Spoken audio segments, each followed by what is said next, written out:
First off, a great thank you to Louisa Heinzel and Barbara at 49 Dragonflies for another anticipated year of Dephemerember.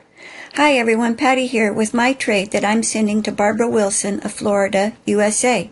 I thought a couple of my pieces in my stash may need to be explained, so I'm doing a flip through, like if my box of snacks and stash was a journal, because this year we are not sending our trade partners a journal, but I wanted my box to look like a journal. The box is made from a recycled box by adding half circles to the ends to make the box look like it had a rounded spine.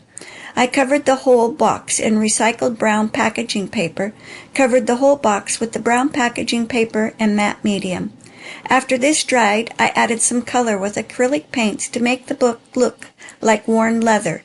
Added a few butterflies from my molds that I use hot glue and resin. A few more metal pieces and a larger butterfly that I add layers of color and acetate, but more on that later. The spine I used one of the freebies from Louisa and Barbara that I had printed out onto canvas. The large digital fits perfectly for my spine of my journal box. Added a little cheesecloth down the side to give the spine some texture. The back of the journal box, you can see a little of the cheesecloth. I embedded it into the journal and painted over the top to give it an old world used vintage look.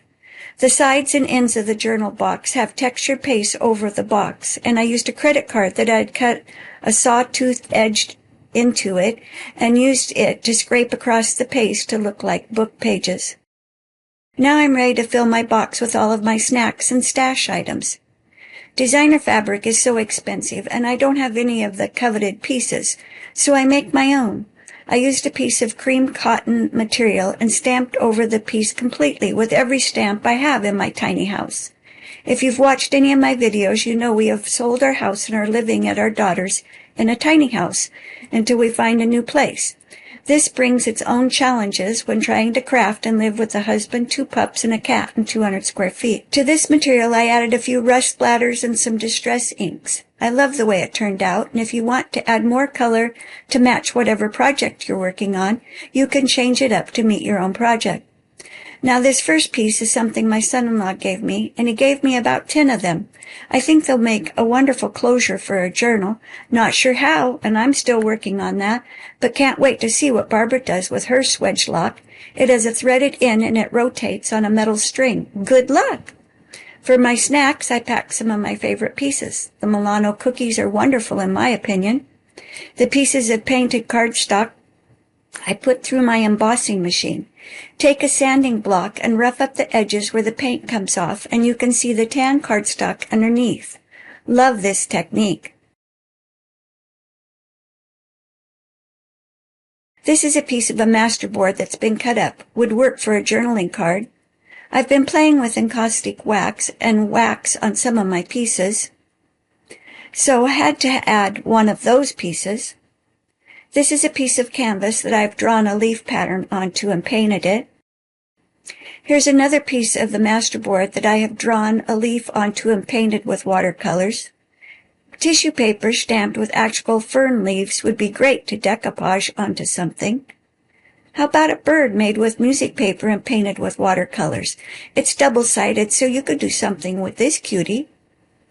Acetate colored with alcohol inks is what I used on the cover butterfly. After coloring the acetate, cut out a shape and then hit it with the heat gun. It sort of rolls up and takes a form of its own.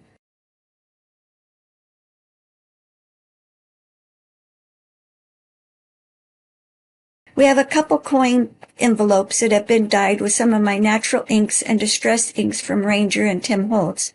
2 different sizes to come up with something gorgeous.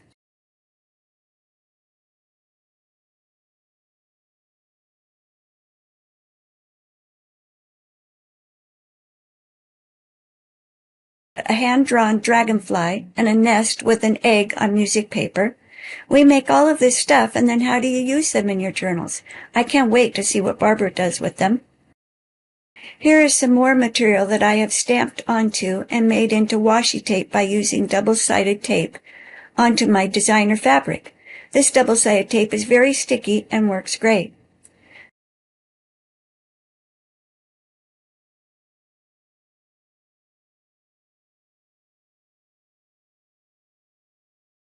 3 braided pieces of mop-up paper towels. I don't throw anything away, and after using the paper towels to clean up my surface, I have to make something with them.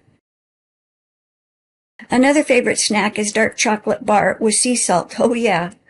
Here is 4 or 5 dangles I've made. One has eyelets on both ends of the dangle. One has snaps. It really finishes off the dangles nicely.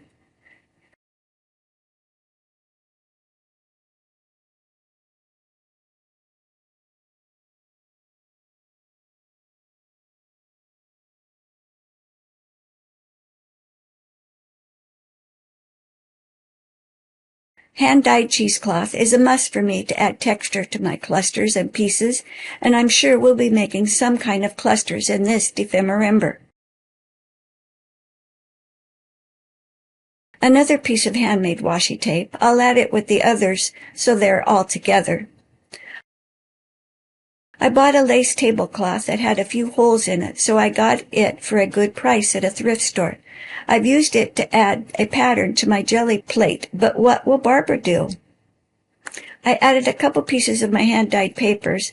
I was playing with making ink with Malabar spinach, but I didn't have a way to boil the spinach to make my inks, and the color didn't hold, so I added a few distress inks from Ranger and Tim Holtz.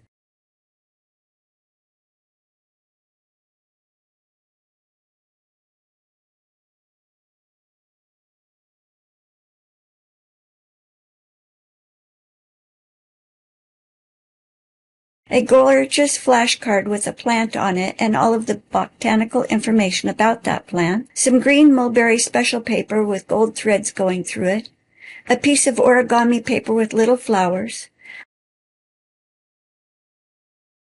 a piece of hand-dyed paper, love the texture. This green piece of vellum is sticky on the backside. It could possibly be useful.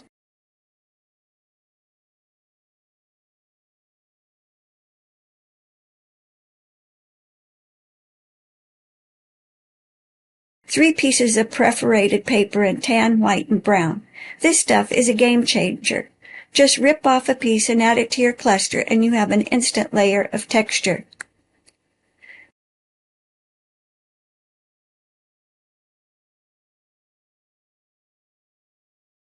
This napkin had the back removed and covered with matte medium to make it look like vellum. So fun to use in our journal making.